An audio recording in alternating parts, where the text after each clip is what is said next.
ഹരേ കൃഷ്ണ കൃഷ്ണ കൃഷ്ണ ഹരേ ഹരേ ഹരേ രാമ രാമ രാമ ഹരേ ഹരേ ഹരേ കൃഷ്ണ കൃഷ്ണ കൃഷ്ണ ഹരേ ഹരേ ഹരേ हरे രാമ രാമ ഹരേ ഹരേ. ഹരേ കൃഷ്ണ മാതാജി, പ്രണാം മാതാജി.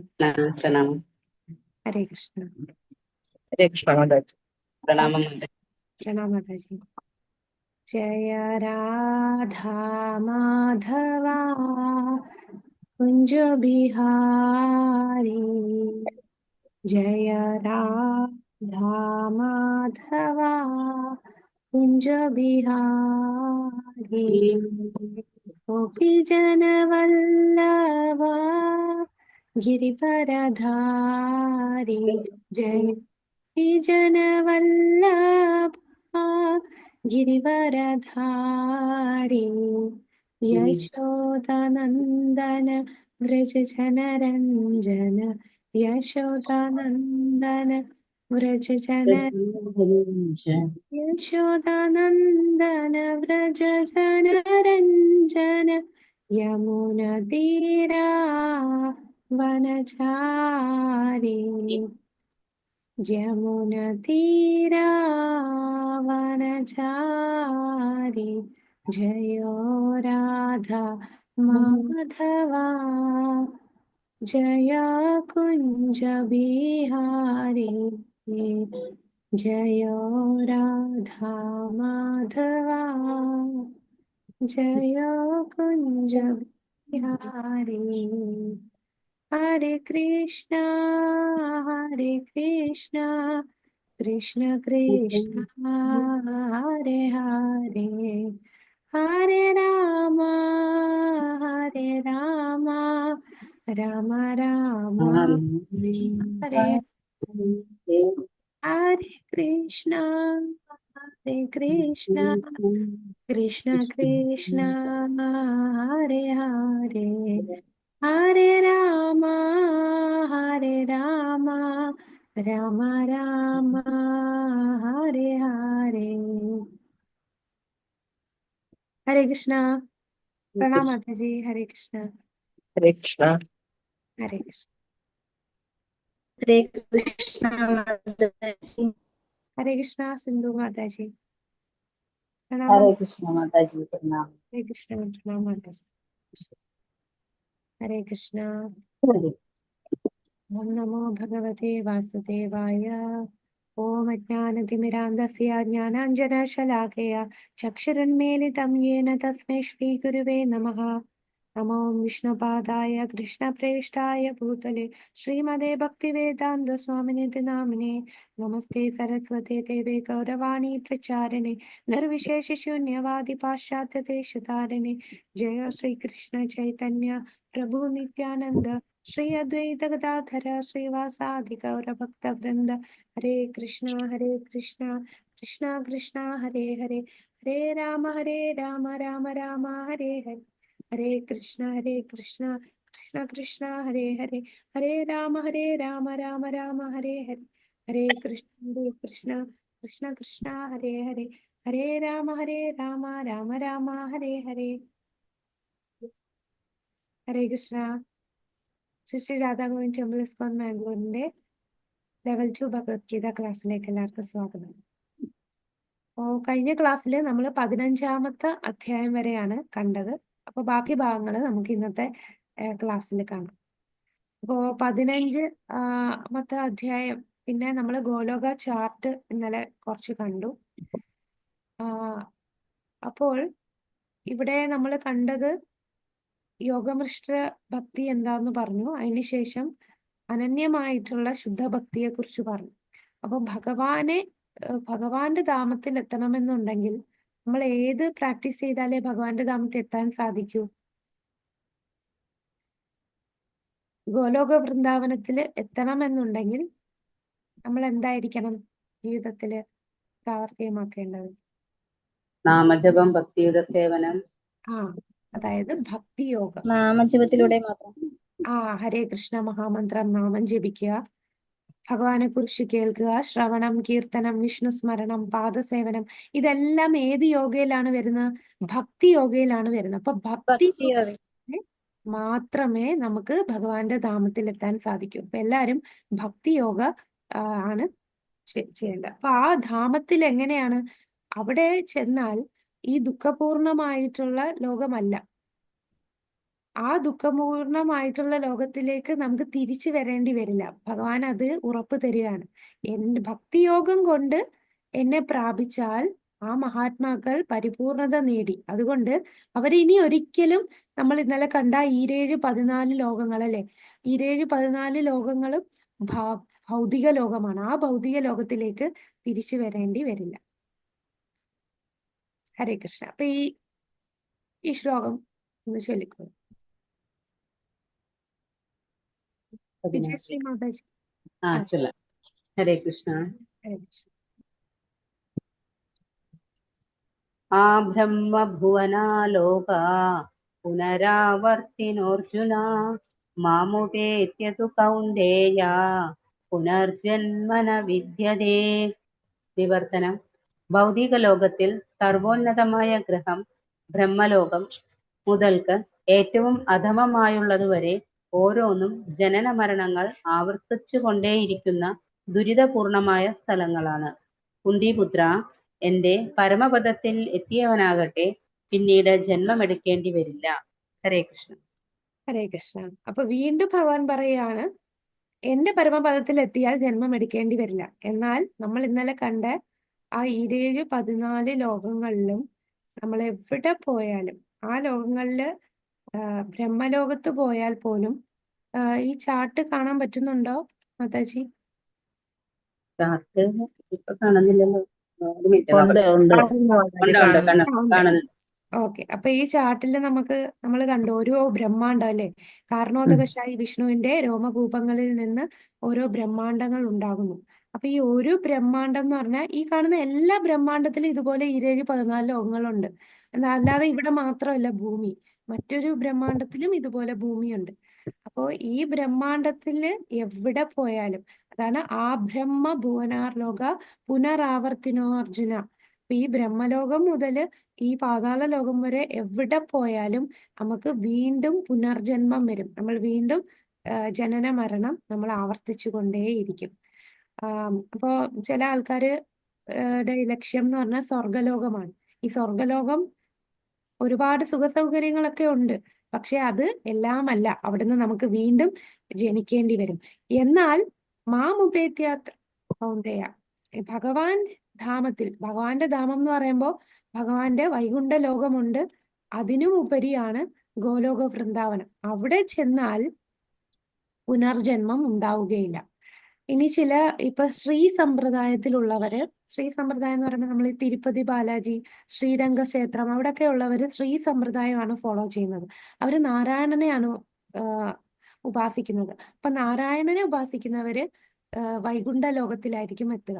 എന്നാൽ കൈകളുള്ള, തലയിൽ മയിൽപ്പീലി ചൂടി, കയ്യിൽ ഓടക്കുഴലേന്തിയ ആ കാർവർണ്ണനായിട്ടുള്ള നമ്മളെ താമര പോലത്തെ കണ്ണുകളും ബിംബാപ്പഴത്തിന്റെ നിറത്തിലുള്ള ചുണ്ടുകളുമുള്ള ആ ഭഗവാനെയാണ് നമ്മൾ ധ്യാനിക്കുന്നതെന്നുണ്ടെങ്കിൽ നമ്മൾ ഗോലോക വൃന്ദാവനത്തിലായിരിക്കും എത്തുക. അല്ല, നാരായണനെ ഉപാസിക്കുന്നവരാണ് വൈകുണ്ഠ ലോകത്തിലെത്തുക. ഇപ്പൊ നമ്മള് ശ്രീമദ് ഭാഗവതത്തില് ഭീഷ്മരുടെ കാര്യം പറയുന്നുണ്ട്. ഭീഷ്മര് തന്റെ ശരീരം വെടിയുന്നതിന് മുമ്പ് ഭഗവാൻ കൃഷ്ണൻ സ്വയം അവിടെ ഉണ്ടെങ്കിലും ഭീഷ്മർക്ക് താല്പര്യം ഭഗവാന്റെ നാരായണ രൂപത്തോടായിരുന്നു. അപ്പം ഭീഷ്മര് തന്റെ ശരീരം വെടിയുന്നതിന് മുമ്പ് ധ്യാനിക്കുന്നത് പാർത്ഥസാരഥിയായിട്ടുള്ള കൃഷ്ണനെയാണ്. പാർത്ഥസാരഥിയായിട്ടുള്ള ഭഗവാൻ എങ്ങനെയായിരിക്കുക? പാർത്ഥസാരഥി അർജുനന്റെ തേര് തെളിക്കുന്നു. അർജുനന്റെ തേര് തളിച്ചുകൊണ്ടിരിക്കുന്ന ഭഗവാനെ ആ ഒരു രൂപത്തിലാണ്. കൂടാതെ അദ്ദേഹത്തിന്റെ 4 കൈകളുള്ള രൂപമാണ് ഭീഷ്മർക്ക് കൂടുതൽ ആകർഷണം. അപ്പോൾ ഭീഷ്മര് ശരീരം വെടിയുമ്പോൾ പോയത് പാർത്ഥസാരഥിയുള്ള ലോകം. അപ്പൊ ഈ പാർത്ഥസാരഥിയും വരുന്നത് വൈകുണ്ഠ ലോകങ്ങളിലാണ് വരുന്നത്. പാർത്ഥൻ, പിന്നെ അല്ലെങ്കിൽ നമുക്ക് വൈകുണ്ഠ ലോകത്തില്. അപ്പോ ഗോലോക വൃന്ദാവനം എന്ന് പറയുമ്പോൾ അവിടെയുള്ള ഭഗവാനോടുള്ള, നമ്മൾ കഴിഞ്ഞ ക്ലാസ്സിൽ പറഞ്ഞു അല്ലേ, അവിടെ 5 രസത്തിലും ഭഗവാനെ സേവിക്കാൻ സാധിക്കും. ഏതൊക്കെയാണ് 5 രസം? ദാസ്യം, ശാന്തം, ശാന്തം, ദാസ്യം, വാത്സല്യം, ആ മാധുര്യം, ഓക്കെ, ഒരെണ്ണം വിട്ടുപോയി. സഖ്യ സഖ്യം. അതെ, ഈ അഞ്ച് രസത്തിലും ഭഗവാനെ സേവിക്കാൻ സാധിക്കുന്നത് ഗോലോക വൃന്ദാവനത്തിലാണ്. എന്നാൽ വൈകുണ്ഠത്തിൽ പോയാൽ ഏതൊക്കെ രസത്തിൽ മാത്രമേ സേവിക്കാൻ പറ്റൂ? ദാസ്യം. ഹാസ്യം, ദാസ്യവും അല്ലെങ്കിൽ ശാന്തവും, ഈ രണ്ടെണ്ണം മാത്രമേ അവിടെ സാധിക്കൂ. അവിടെ പോയി എൻ്റെ മകനായിട്ട് നമുക്ക് നാരായണനെ കാണാൻ സാധിക്കില്ല. അതുപോലെ മാധുര്യ ഭാവത്തില് ഭഗവാനോട് സമീപിക്കാൻ സാധിക്കില്ല. ലക്ഷ്മി നാരായണനായിട്ട് ലക്ഷ്മി ദേവിക്ക് മാത്രമേ മാധുര്യ ഭാവത്തിൽ ഭഗവാനെ സമീപിക്കാൻ പറ്റൂ. വേറെ ആർക്കും മാധുര്യ ഭാവത്തിൽ എത്താൻ സാധിക്കില്ല. പിന്നെ ഭഗവാന്റെ തോളിൽ കൈയിട്ട് കളിക്കാനും ഒപ്പം ഇവിടെ ചെല്ലാൻ സാധിക്കില്ല. എന്നാൽ ഇതെല്ലാം സാധിക്കുന്നത് ആ രസത്തിന് നമുക്ക് സേവ ചെയ്യാൻ പറ്റുന്നത് ഗോലോക വൃന്ദാവനത്തിലാണ്. അപ്പൊ ഭഗവാൻ ഈ ഒരു ശ്ലോകത്തിൽ എന്താണ് പറയുന്നത്? ഈ ലോകങ്ങളിൽ എത്തിക്കഴിഞ്ഞാൽ പിന്നെ പുനർജന്മമില്ല. വൈകുണ്ഠത്തിൽ എത്തിയാലും പുനർജന്മം വരണില്ല. ഗോലോക വൃന്ദാവനത്തിലാണേലും പുനർജന്മം വരുന്നില്ല. അല്ലാതെ ഈ ഭൗതിക ലോകത്തിലെ ഈ 14 ലോകത്തിലെ എവിടെ പോയാലും വീണ്ടും ജനിക്കേണ്ടി വരും. അപ്പൊ നമ്മൾ ഇന്നലെ പുരുഷാവതാരം പറഞ്ഞു. ഏതൊക്കെയാണ് പുരുഷാവതാരം? ഒന്ന് കാരണോദകശായി വിഷ്ണു, അദ്ദേഹത്തിന്റെ ശ്വാസോച്ഛ്വാസത്തിലൂടെ ബ്രഹ്മാണ്ടം വരുന്നു. ഓരോ ബ്രഹ്മാണ്ടത്തിലും ആര് കയറുന്നു? ഗർഭോദകശായി വിഷ്ണു. അതായത് കാരണോദകശായി വിഷ്ണു വിസ്തരിച്ച് ഗർഭോദകശായി വിഷ്ണു ആകുന്നു. ഇനി മൂന്നാമതൊരാളോടുണ്ട്. അതാരാന്നറിയാം? ക്ഷീരോദകശായി വിഷ്ണു. ക്ഷീരോദകശായി വിഷ്ണു ആണ് നമ്മളുടെ എല്ലാവരുടെയും ഉള്ളിൽ പരമാത്മാവായിട്ട് വരുന്നത്. ഈ ക്ഷീരോദകശായി വിഷ്ണു ആണ്. ഈ ബ്രഹ്മാണ്ടത്തിലുള്ള ദേവന്മാർക്കോ ബ്രഹ്മാവിനോ എന്തെങ്കിലും സമസ്യ ഉണ്ടെങ്കിൽ ഭഗവാനെ സമീപിക്കുമ്പോൾ നേരെ ക്ഷീരസാഗരത്തിൽ പാൽക്കടലിൽ വാഴുന്ന ആ വിഷ്ണുവിനെയാണ് സമീപിക്കുന്നത്. അതാണ് ക്ഷീരോദകശായി വിഷ്ണു. സാഗരത്തിൽ പാൽക്കടലിൽ വസിക്കുന്ന പാലാഴി മദനമൊക്കെ നടന്നില്ലേ? ക്ഷീരസാഗരത്തിൽ നടന്ന പാലാഴി മദനം, അതെല്ലാം ക്ഷീരോദകശായി വിഷ്ണുവിന്റെ സ്ഥലത്താണ്, ശ്വേതദ്വീപത്തിലടുത്ത്. അപ്പൊ ഈ ക്ഷീരോദകശായി വിഷ്ണുവും ബ്രഹ്മാണ്ടത്തിന്റെ ഉള്ളിലുണ്ട്. അതിന് ഉദാഹരണം പറയുന്നത് ഭഗവാന്റെ ധാമം ഇതിന് വെളിയിലാണ്, ഈ ഭൗതിക ലോകത്തിന് വെളിയിലാണ്. എന്നാൽ നമുക്ക് എന്തെങ്കിലും സമസ്യ ഉണ്ടെങ്കിൽ നമുക്ക് പെട്ടെന്ന്, നമുക്കെന്ന് പറഞ്ഞാൽ നമുക്കൊന്നും ഭഗവാന്റെ അടുത്ത് നേരിട്ട് പോകാനുള്ള യോഗ്യത വന്നിട്ടില്ല. പക്ഷെ ഈ നമ്മൾ കണ്ടിട്ടില്ലേ, ദേവന്മാരും അസുരന്മാരും എന്തെങ്കിലും യുദ്ധം വരുമ്പോൾ ദേവന്മാർക്ക് എന്തെങ്കിലും വിഷമം വരുമ്പോൾ അവർ നേരെ ആദ്യം ബ്രഹ്മാവിന്റെ അടുത്ത് പോകും, പിന്നെ മഹാദേവന്റെ അടുത്ത് ചെല്ലും, പിന്നെ മഹാദേവനും ബ്രഹ്മാവും എല്ലാവരും കൂടെ ചെന്ന് പ്രശ്നം പറയുന്നത് ക്ഷീരോദകശായി വിഷ്ണുവിന്റെ അടുത്താണ്. അപ്പൊ ആ ക്ഷീരോദകശായി വിഷ്ണുവിലൂടെയാണ് പല അവതാരങ്ങളും വരുന്നത്. ഇവിടെ കണ്ടോ, ഇത് വൈകുണ്ഠലോകം. ഈ വൈകുണ്ഠ ലോകത്തില് ഒരുപാട് വൈകുണ്ഠങ്ങളുണ്ട്. അവിടെ ഇപ്പം കൂർമ്മ അവതാരം എടുക്കണമെങ്കിൽ കൂർമ്മ ദേവന്റെ ഒരു വൈകുണ്ഠമുണ്ട്. അപ്പൊ ആ കൂർമ്മദേവൻ നേരെ ക്ഷീരോദകശായി വിഷ്ണുവിലൂടെ അവതാരം എടുക്കുന്നു. അപ്പൊ ഇതൊരു വാതില് പോലെയാണ്. വൈകുണ്ഠത്തിൽ നിന്ന് ഓരോ അവതാരങ്ങൾ ക്ഷീരോദകശായി വിഷ്ണുവിലൂടെയാണ് ഈ ബ്രഹ്മാണ്ടത്തില് ഭൗതിക ലോകത്തിലേക്ക് അവതരിക്കുന്നത്. അപ്പൊ ഭഗവാൻ ഇങ്ങനെ അവതരിക്കുമ്പോ എന്താണ് ഭഗവാന്റെ അവതാരത്തിന്റെ ഉദ്ദേശം? എന്താണ്? പരിത്രാണായ സാധൂനാം വിനാശായ ചതുഷ്കൃതാം ധർമ്മസംഭവാമി യുഗേ യുഗേ. യുഗേ. അപ്പൊ അങ്ങനെ കൂടാതെ ഭക്തന്മാരെ സംരക്ഷിക്കാനും ദുഷ്ടന്മാരെ നിഗ്രഹിക്കാനുമായിട്ട് ഭഗവാൻ ഓരോ അവതാരങ്ങൾ എടുക്കുകയാണ്. അപ്പൊ ആ അവതാരങ്ങളൊക്കെ വരുന്ന എവിടെ കൂടാണ്? ഈ ക്ഷീരോദകശായി വിഷ്ണുവിലൂടെയാണ്. ഈ ക്ഷീരോദകശായി വിഷ്ണു തന്നെയാണ് എല്ലാ ജീവാത്മാക്കളുടെ ഉള്ളില് പരമാത്മാവായിട്ട് ചെല്ലുന്നത്. അപ്പൊ ഇത് നമ്മളിപ്പം ഫോറിൻ എംബസി, നമ്മുടെ രാജ്യത്ത് തന്നെ വിദേശത്തെ ഒരു എംബസി നമുക്ക് ഇവിടെ കാണും. നമ്മൾ വേറൊരു രാജ്യത്ത് പോയാൽ അവിടെ ഒരു ഇന്ത്യൻ എംബസി കാണും. അതുപോലെ ആത്മീയ ലോകത്തുള്ള ഭഗവാന്റെ ഒരു എംബസി പോലെയാണ് ഇവിടെ ക്ഷീരോദകശായി വിഷ്ണു ഇവിടെയുള്ള കാര്യങ്ങളെല്ലാം നോക്കാനായിട്ട്, അവതാരങ്ങൾ എടുക്കാനായിട്ട് ക്ഷീരസാഗരത്തിൽ വസിക്കുന്നു. അപ്പോ നമ്മൾ കണ്ടത് ഈ ശ്ലോകത്തിൽ എന്താണ്? ഭൗതിക ലോകത്തിൽ എവിടെയാണെങ്കിലും ജനന മരണങ്ങൾ ആവർത്തിച്ചുകൊണ്ടേയിരിക്കും. ഇനിയിപ്പോ നമ്മൾ ബ്രഹ്മലോകത്തിൽ ചെന്നിട്ട് ഭക്തിയുത സേവനം ചെയ്യുകയാണെങ്കിൽ ഈ ലോകത്ത് ചെന്നെത്തിയിട്ട് അവിടെ ഭക്തിയുത സേവനം ഭക്തിയോഗ ചെയ്തില്ല എന്നുണ്ടെങ്കിൽ വീണ്ടും ജന്മമെടുക്കും. എന്നാൽ നമ്മൾ അവിടെ ചെന്ന് ഭക്തിയോഗ ചെയ്താൽ തീർച്ചയായിട്ടും നമുക്ക് ഭഗവാന്റെ ധാമത്തിൽ പോകാം. അപ്പൊ നമ്മളുടെ ബ്രഹ്മാവ് എന്ന് പറയുന്നത് 4 തലയുള്ള ബ്രഹ്മാവാണ്. ഈ ബ്രഹ്മാവ്, നമ്മളുടെ ഇപ്പോഴത്തെ ബ്രഹ്മാവ്, അദ്ദേഹത്തിന് 50 വയസ്സ് ആയിട്ടുണ്ട്. അദ്ദേഹത്തിന്റെ വയസ്സ് നമ്മൾ ഇനി വരുന്ന ശ്ലോകങ്ങളിൽ പറയുന്നുണ്ട്. അപ്പൊ അദ്ദേഹം വലിയ ഭക്തനാണ്. 500 വർഷങ്ങൾക്ക് മുമ്പ് ചൈതന്യ മഹാപ്രഭു വന്നപ്പോൾ നമ്മളുടെ ബ്രഹ്മാവും അവതരിച്ചു. ആരായിട്ടാണെന്നറിയോ? നമ്മുടെ ബ്രഹ്മാവും 500 വർഷങ്ങൾക്ക് മുമ്പ് ഒരു ഭക്തനായിട്ട് വന്നിരുന്നു. അദ്ദേഹത്തിന് നാമാചാര്യർ എന്നായിരുന്നു പറയുന്നത്. ചൈതന്യ മഹാപ്രഭു ഹരിദാസ് താക്കൂർ, അത് നമ്മളുടെ ഈ ബ്രഹ്മാവാണ്, നമ്മളുടെ ബ്രഹ്മാണ്ടത്തിലെ ബ്രഹ്മാവാണ്. മറ്റു ബ്രഹ്മാണ്ടത്തിലെ ബ്രഹ്മാവ് എങ്ങനെയാണെന്ന് നമുക്കറിയില്ല. നമുക്കിപ്പൊ തന്നിട്ടുള്ള ഈ ഭാഗവതം ഇതെല്ലാം നമ്മുടെ ഈ ബ്രഹ്മാണ്ടവുമായിട്ട് റിലേറ്റ് ചെയ്തതാണ്. അപ്പോ അദ്ദേഹം വലിയ ഭക്തനായതുകൊണ്ട് തന്നെ സത്യലോകത്ത് വസിക്കുന്ന ആൾക്കാരെല്ലാരും ഭക്തിയുത സേവനം ചെയ്താൽ തീർച്ചയായിട്ടും അവര് ഭഗവാന്റെ ധാമത്തിലെത്തും.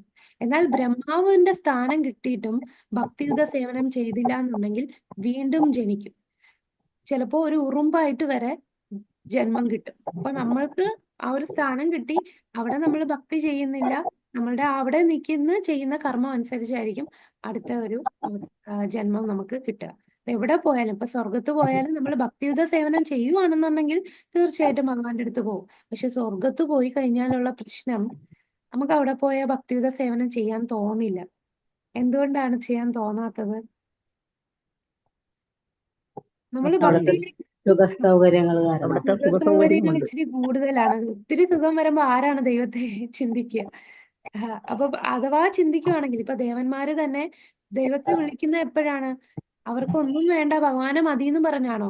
ഞങ്ങളുടെ എന്റെ ഈ കസേര പോവും, അല്ലെ, എന്റെ ഇന്ദ്രന്റെ സ്ഥാനം പോവും, എന്റെ ഈ സ്ഥാനം പോയിട്ട് പ്രസിഡന്മാര് ആ സ്ഥാനം കൈയടത്തും. ആ ഒരു ഭയം കൊണ്ട് ഭഗവാനെ സമീപിക്കുക. അവര് ഭൗതിക ആഗ്രഹങ്ങൾക്ക് വേണ്ടിയാണ് ഭഗവാനെ സമീപിക്കുന്നത്, അല്ലാതെ ഭക്തിക്ക് വേണ്ടി ചെയ്യുന്നില്ല. കാരണം അവിടുത്തെ ഒരു സിറ്റുവേഷൻ വെച്ചിട്ട് ആ സൗകര്യങ്ങൾ വിട്ടുപോകാതിരിക്കാനേ ആഗ്രഹിക്കും. അതുകൊണ്ട് വളരെ ബുദ്ധിമുട്ടാണ്. എന്നാൽ റയറായിട്ട് ചിലര് അവിടെ നിന്നും ഭക്തി ഉണ്ടാവാം, നമുക്കറിയില്ല. അപ്പോൾ അങ്ങനെ ചെയ്താൽ തീർച്ചയായിട്ടും അവർക്കും ഭഗവാന്റെ ധാമത്തിൽ എത്താൻ സാധിക്കും. അടുത്ത ശ്ലോകം. ഇനി ബ്രഹ്മാവിന്റെ ആയുസിനെ കുറിച്ചാണ് പറയുന്നത്.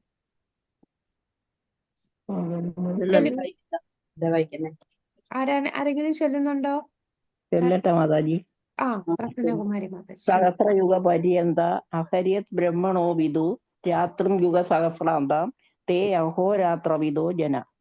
മനുഷ്യഗണിത പ്രകാരം 1000 യുഗങ്ങൾ വേണം ബ്രഹ്മാവിന്റെ ഒരു ദിവസത്തിന്. രാത്രിക്കും അങ്ങനെ തന്നെ. ഹരേ കൃഷ്ണ. ഹരേ കൃഷ്ണ. അപ്പൊ ബ്രഹ്മാവിന്റെ ലൈഫ് സ്പാൻ എന്ന് പറഞ്ഞാല് നമ്മളുടെ ചിന്തകൾക്ക് അപ്പുറമാണ്. നമ്മള് ഒരു ചെറിയ ഒരു ഉറുമ്പിനെ എവിടെയെങ്കിലും വരുമ്പോ നമ്മൾ ആ ഉറുമ്പിനെ ഇങ്ങനെ തട്ടിക്കളയും. വളരെ നിസ്സാരമായിട്ട് നമ്മൾ ആ ഉറുമ്പിന്റെ ആ ഒരു ജീവിയെ നമ്മൾ നിസ്സാരമായിട്ട് കാണും. അത്രയ്ക്കും നിസ്സാരമായിട്ടുള്ളതാണ് നമ്മളുടെ ഒരു ജീവിതം. ബ്രഹ്മാവിന്റെ ഒരു ദിവസം, ആ ഒരു ദിവസത്തിനെ കൽപ്പം എന്നാണ് വിളിക്കുന്നത്. കൽപ്പാന്തരം. കൽപ്പം എന്ന് പറഞ്ഞാൽ ബ്രഹ്മാവിന്റെ ഒരു ദിവസമാണ്. ഈ ബ്രഹ്മാവിന്റെ ഒരു ദിവസം എന്ന് പറഞ്ഞാൽ 1000 ദിവ്യയുഗങ്ങൾ ചേർന്നതാണ്. എവിടെയെങ്കിലും നോട്ട് ചെയ്താൽ നന്നായിരിക്കും. നമ്മൾ പെട്ടെന്ന് ഈ കണക്കൊക്കെ പറയുമ്പോൾ ഒരു കൺഫ്യൂഷൻ വരും. അപ്പൊ ബ്രഹ്മാവിന്റെ ഒരു ദിവസത്തെ കൽപ്പം എന്ന് വിളിക്കും. ഒരു കൽപ്പം എന്ന് പറഞ്ഞാൽ 1000 ദിവ്യയുഗം. 1000 ദിവ്യയുഗം. ദിവ്യയുഗം എന്ന് പറഞ്ഞാൽ എന്താണ്? ദിവ്യയുഗം എന്ന് പറഞ്ഞാൽ ഒരു സൈക്കിള് സത്യയുഗം, ത്രേതായുഗം, ദ്വാപരയുഗം, കലിയുഗം. ഈ 4 യുഗങ്ങള് കംപ്ലീറ്റ് ചെയ്യുമ്പോൾ ഒരു ദിവ്യയുഗമായി.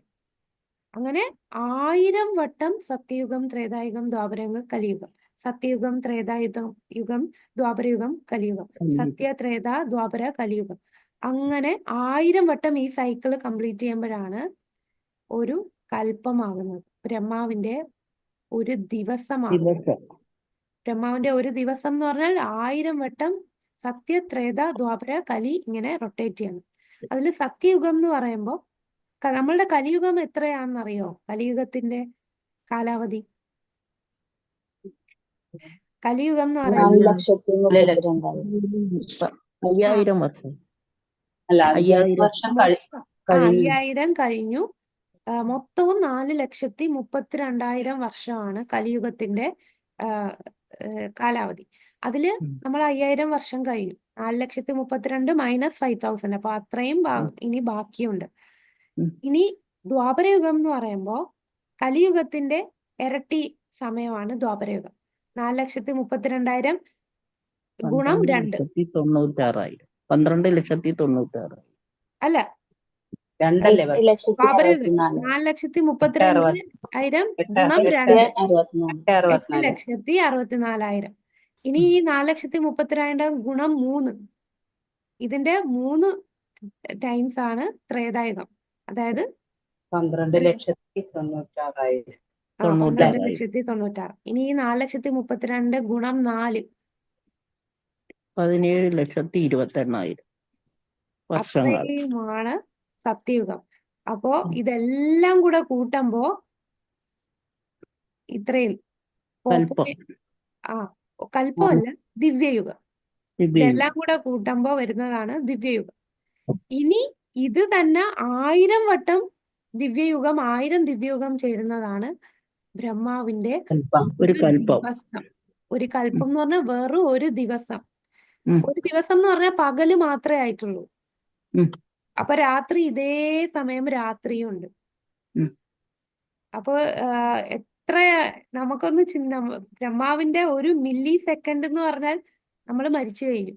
ബ്രഹ്മാവിന്റെ ഒരു സെക്കൻഡിന്റെ 1000-ൽ 1 ഭാഗം ആവുമ്പോഴേ നമ്മൾ ജനിച്ചു മരിച്ച് പോവുകയാണ്. അതാണ് നമ്മൾ അത്ര നിസ്സാരമാണ്, വളരെ നിസ്സാരമാണ് നമ്മളുടെ ആയുസ് എന്ന് പറയുന്നത്. അപ്പൊ ബ്രഹ്മാവിന്റെ മുഴുവൻ അപ്പൊ ബ്രഹ്മാവിന്റെ മൊത്തത്തിലുള്ള ആയുസ് എന്ന് പറയുന്നത് 311.04 ട്രില്യൺ ഇയേഴ്സ് ആണ്. 3,11,40,000. 3,11,40,000 കോടി വർഷങ്ങൾ. അത്രയും വർഷമാണ് ബ്രഹ്മാവിന്റെ മൊത്തത്തിലുള്ള ജീവിത ദൈർഘ്യം. ഒന്ന് ആലോചിച്ച് നോക്കാം. 3,11,40,000 വർഷം. അപ്പോ ബ്രഹ്മാവിന്റെ ആ ഒരു കൽപ്പം മനസ്സിലായി. ഒരു ദിവസം ബ്രഹ്മാവിന്റെ മൊത്തത്തിലുള്ള ആയുസാണ് 3,11,40,000 വർഷം. അപ്പൊ ഈ ബ്രഹ്മാവിന്റെ 1000 ദിവ്യയുഗം ചേരുമ്പോഴാണ് നമ്മളൊരു കൽപ്പം എന്ന് പറയുന്നു. പിന്നെ ഇതിന്റെ ഇടയിൽ മന്വന്തര വരും.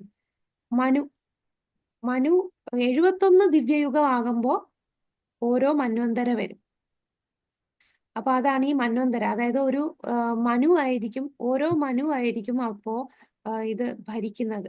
അങ്ങനെ 71 ദിവ്യയുഗം ആകുമ്പോൾ ഒരു മന്വന്തര, അടുത്ത 71 ആകുമ്പോൾ അടുത്ത മന്വന്തര, അങ്ങനെ മന്വന്തരയും വരുന്നുണ്ട്. അപ്പം ബ്രഹ്മാവിന്റെ ഒരു ദിവസം 14 മന്വന്തരയാണ് വരുന്നത്. ഇനി ഇതിന്റെ ഇടയിൽ സന്ധ്യാസമയം വരുന്നുണ്ട്. സന്ധ്യ എന്ന് പറയുന്നത് ഈ ഒരു പീരീഡിൽ നിന്ന് മറ്റൊരു പീരീഡിലേക്ക് ഉള്ള ട്രാൻസിഷൻ ആണ്. അതായത് ഇപ്പൊ ദ്വാപരയുഗത്തിൽ നിന്ന് കലിയുഗത്തിലേക്ക് പോകുമ്പോൾ അതിന്റെ ഇടയിൽ ഒരു കുറച്ച് പീരീഡ് ഉണ്ട്. അതാണ് സന്ധ്യ. ശരിക്കും പറഞ്ഞാൽ നമ്മളിപ്പോ കലിയുഗത്തിന്റെ ആ സന്ധ്യാ കാലഘട്ടത്തിലാണ് എന്നാണ് പറയുന്നത്. ആ ഒരു സന്ധ്യയിലാണ്. കലിയുഗത്തിന്റെ അങ്ങ് മൂർധന്യാവസ്ഥയിലൊന്നും നമ്മൾ എത്തിയിട്ടില്ല. കലിയുഗത്തിന്റെ മൂർധന്യാവസ്ഥയിലൊക്കെ എത്തിയാൽ ഇതൊന്നും അല്ല അവസ്ഥ. മൃഗതുല്യമായിരിക്കും മനുഷ്യർ. മൃഗങ്ങളെ പോലെ ആയിരിക്കും മനുഷ്യര് ജീവിക്കുന്നത്. ഈശ്വരനെ ഭജിക്കാതെ, ഈശ്വര ചിന്തയില്ലാതെ, മൃഗങ്ങളെ പോലെ ശരിയും തെറ്റും തിരിച്ചറിയാതെ ഉള്ള ജീവിതമായിരിക്കും നമ്മളുടെ. അത് നമ്മള് ഭാഗവതത്തില് അവസാനത്തെ സ്കന്ധത്തില് കലിയുഗത്തെ കുറിച്ച് പറഞ്ഞു. അപ്പൊ ഇപ്പോഴൊക്കെ നമ്മൾ വിചാരിക്കും ഇപ്പൊ എത്ര ക്രൂരതയാണ്. ഒന്നും അല്ല. ഇതൊക്കെ നമ്മളൊരു തുടക്കം മാത്രമാണ്. നമ്മൾ പക്ഷെ ഭയങ്കര ലക്കിയാണ്. എന്തുകൊണ്ടാണ് നമ്മൾ ഭയങ്കര ലക്കി ആയതെന്ന് അറിയാമോ? നമ്മൾ ഇത്രയും ഭാഗ്യം വരാൻ കാരണം ഈ ചൈതന്യ മഹാപ്രഭു വന്ന് 10,000 വർഷത്തോളം നമുക്ക് കൃഷ്ണാബോധം ഉണ്ടായിരിക്കും. നമ്മളിപ്പോ ആ ജസ്റ്റ് 500 വർഷങ്ങളുടെ ഉള്ളിൽ വന്നിരിക്കുന്നു. അതുകൊണ്ട് തീർച്ചയായിട്ടും നാമം ജപിച്ചാൽ നമുക്ക് ഇനി ഈ ഒരു ദുഃഖാലയം അശാശ്വതമായിട്ടുള്ള ദുഃഖപൂർണമായിട്ടുള്ള ഈ ഭൗതിക ലോകത്ത് ജനിക്കേണ്ടി വരില്ല. പക്ഷെ ഈ 10,000 വർഷം കഴിഞ്ഞാൽ ആരും നാമം ജപിക്കില്ല, ആരും ഈശ്വരനെ വിളിക്കില്ല, ഈശ്വരനെ ഇല്ല എന്നുള്ള എല്ലാരും നിരീശ്വരവാദികളായിരിക്കും. ആ കുത്തും കൊലയും കള്ളത്തരവും എല്ലാം കൂടി കൂടി അതിന്റെ മൂർധന്യാവസ്ഥയിലേക്കും കലിയുടെ അവസാനമാകുമ്പോഴാണ് ഭഗവാൻ ആരായിട്ട് അവതരിക്കുക? കലിയായിട്ട്. കൽക്കിയായിട്ട് വരുന്നു. അപ്പൊ കൽക്കിയൊക്കെ വരണമെങ്കിൽ 4,32,000 വർഷം ആ അവസാന സമയത്താണ് കൽക്കി വരിക. അപ്പൊ നമ്മളുടെ ഭാഗ്യം ചൈതന്യ മഹാപ്രഭു ഈ ഒരു ബ്രഹ്മാവിന്റെ ഈ ഒരു ദിവസം വന്നിരിക്കുകയാണ്, ഈ ഒരു കൽപ്പത്തിൽ വന്നിരിക്കുക. എല്ലാ കൽപ്പത്തിലും കൽപ്പത്തിൽ ഒരിക്കൽ മാത്രമേ നമ്മളെ ബ്രഹ്മാവ് അല്ല, ബ്രഹ്മാവിന്റെ ഒരു കൽപ്പത്തിൽ ഒരിക്കൽ മാത്രമേ ഭഗവാൻ വരികയുള്ളൂ. നമ്മളിപ്പോ ഉള്ള ഈ ഒരു സത്യ ത്രേതാ ദ്വാപര കലി ഈ ഒരു സൈക്കിളിലാണ് ഭഗവാനും ചൈതന്യ മഹാപ്രഭുവും നേരിട്ട് ഇവിടെ വന്നിരിക്കുന്നത്. ഇനി അടുത്ത സൈക്കിൾ വരുമ്പോ ചൈതന്യ മഹാപ്രഭു വരില്ല. അതുപോലെ ഭഗവാൻ വരുവാണെങ്കിലും വാസുദേവനായിട്ട് ഏതെങ്കിലും ഒരു അവതാരമായിട്ടായിരിക്കും. നേരിട്ട് ഭഗവാൻ കൃഷ്ണൻ വരില്ല. അപ്പൊ ഭഗവാന്റെ വൃന്ദാവന ലീലകളൊന്നും അടുത്ത ഒരു സൈക്കിളിൽ വരില്ല. ഈ 1000 വട്ടം ദിവ്യയുഗം സൈക്കിൾ ചെയ്യുമെന്ന് പറഞ്ഞില്ലേ, സത്യത്രേതാ ദ്വാപര കലി, സത്യത്രേതാ ദ്വാപര കലി, അതിങ്ങനെ 1000 വട്ടം വരുന്നതില് നമ്മളിപ്പോ ഉള്ള ഈ ഒരു കലിയുഗത്തിലാണ് വരുന്നത്. എല്ലാ കലിയുഗത്തിലും ചൈതന്യ മഹാപ്രഭുവും വരില്ല, എല്ലാ ദ്വാപരയുഗത്തിലും ഭഗവാൻ കൃഷ്ണൻ സ്വയം വരികയില്ല. അപ്പൊ നമ്മളൊക്കെ എത്ര ഭാഗ്യമുള്ളവരാണ്. നമുക്ക് നാമം ജപിച്ചാൽ മാത്രം മതി നമുക്ക് ഭഗവാന്റെ അടുത്ത് എത്താൻ സാധിക്കും. ആത്മാർത്ഥമായിട്ട് നമ്മൾ ആഗ്രഹിക്കുക, ആത്മാർത്ഥമായിട്ട് അപരാധമില്ലാതെ നാമം ജപിക്കുക. തീർച്ചയായിട്ടും നമുക്ക് ഭഗവാന്റെ ധാമത്തിൽ എത്താൻ സാധിക്കും ഭക്തിയുത സേവനം ചെയ്യുമ്പോൾ. അടുത്ത ശ്ലോകം വായിച്ചോളൂ മാതാജി. ശ്ലോകം 18. ഹരേ കൃഷ്ണ. ഹരേ കൃഷ്ണ.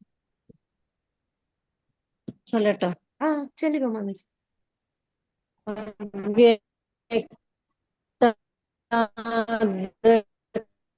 ക്ലിയർ ആവുന്നില്ല. ക്ലിയർ ആവുന്നില്ല. മാതാജിയുടെ നെറ്റ്വർക്ക് എന്തോ പ്രശ്നം. നെറ്റിന് എന്തോ കുഴപ്പമുണ്ട്.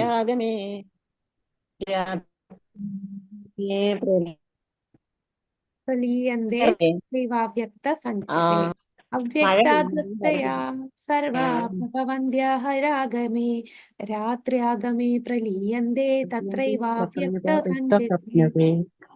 ബ്രഹ്മദിനാരംഭത്തിൽ സർവ്വഭൂതങ്ങളും അവ്യക്തതയിൽ നിന്ന് പ്രത്യക്ഷീഭവിക്കുന്നു. പിന്നീട് രാത്രിയാകുമ്പോൾ അവ അവ്യക്തത്തിൽ നിന്നും വീണ്ടും ലയിക്കുകയും ചെയ്യുന്നു. അപ്പോ നമ്മുടെ ഈ ചാർട്ട് നോക്കിയാൽ ബ്രഹ്മാവിന് രാവിലെ ഉണ്ട്, രാത്രിയുണ്ട്. ബ്രഹ്മാവിന്റെ പകൽ സമയത്താണ് നമ്മൾ എല്ലാ ജീവാത്മാക്കളും ഇവിടെ ജനിച്ച് മരിച്ച് ഇങ്ങനെ നിൽക്കുന്നത്. അതേസമയം ബ്രഹ്മാവ് ഉറങ്ങുന്ന സമയമുണ്ട്, രാത്രി സമയം. ആ സമയത്ത് ഇത് പ്രളയമായിരിക്കും.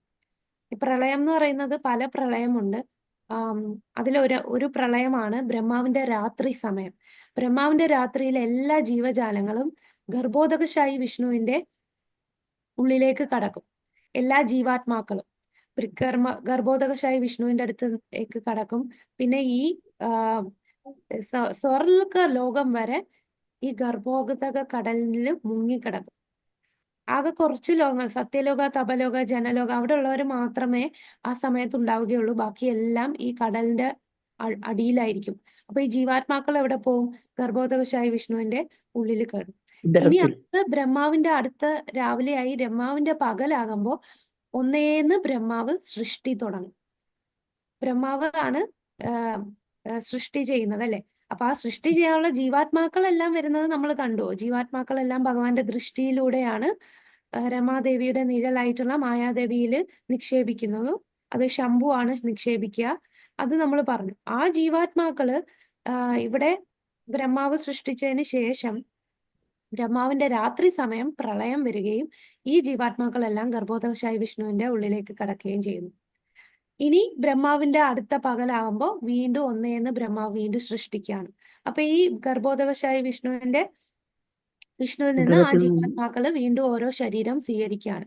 അപ്പൊ ആ ശരീരം എങ്ങനെയായിരിക്കും? അവര് നേരത്തെ ചെയ്ത കർമ്മവും ആഗ്രഹവും അനുസരിച്ചുള്ള ശരീരമായിരിക്കും വീണ്ടും വരിക. പിന്നെ ആ ബ്രഹ്മാവിന്റെ പകല് മൊത്തവും വീണ്ടും ജനിച്ചു മരിച്ച് ഇങ്ങനെ നടക്കും. അതേസമയം ഭക്തി യോഗ ചെയ്യുകയാണെങ്കിൽ, ഭക്തി യോഗ ചെയ്താൽ എങ്ങോട്ട് പോകും? ഗോലോക വൃന്ദാവനത്തിൽ. ഗോലോകത്തിൽ പോവാം അല്ലെ? പിന്നെ ഈ ഭൗതിക ലോകത്തേക്ക് തിരിച്ചു വരില്ല, തിരിച്ചു പോകാൻ സാധിക്കും. അപ്പൊ അതാണ് ഈ ശ്ലോകത്തില് പറഞ്ഞത്. ബ്രഹ്മാവിന്റെ ദിനാരംഭത്തിൽ സർവ്വഭൂതങ്ങളും അവ്യക്തതയിൽ നിന്ന് പ്രത്യക്ഷീഭവിക്കുന്നു. അപ്പൊ അവ്യക്തമായിട്ടിരിക്കുന്നതിൽ നിന്ന് പ്രത്യക്ഷീഭവിക്കുക എന്ന് പറഞ്ഞാൽ ബ്രഹ്മാവ് സൃഷ്ടിക്കുന്നു, അങ്ങനെ അവരോരോ ശരീരത്തിൽ കയറുന്നു. പിന്നീട് രാത്രിയാകുമ്പോൾ അവ അവ്യക്തതയിൽ തന്നെ വീണ്ടും ലയിക്കുന്നു, അവ്യക്തതയിൽ ലയിക്കുന്നു. അത് എങ്ങോട്ടാ ലയിക്കുക? ഗർഭോദക വിഷ്ണുവിന്റെ ഉള്ളിലേക്കാണ് ലയിക്കുക. ഇതെല്ലാം ശ്രീമദ് ഭാഗവതത്തില് ഡീറ്റെയിൽഡ് ആയിട്ട് ഈ ഭാഗത്തൊക്കെ പറയുന്നുണ്ട്. അടുത്ത ശ്ലോകം ചെല്ലട്ടെ ചെല്ല- മാതാജി. ചൊല്ലിക്കോ. രാമസയേവായം ഭൂത്വാ പ്രലീയതേ രാത്ര്യാഗമേ വശഃ പാർത്ഥ പ്രഭവത്യഹരാഗമേ.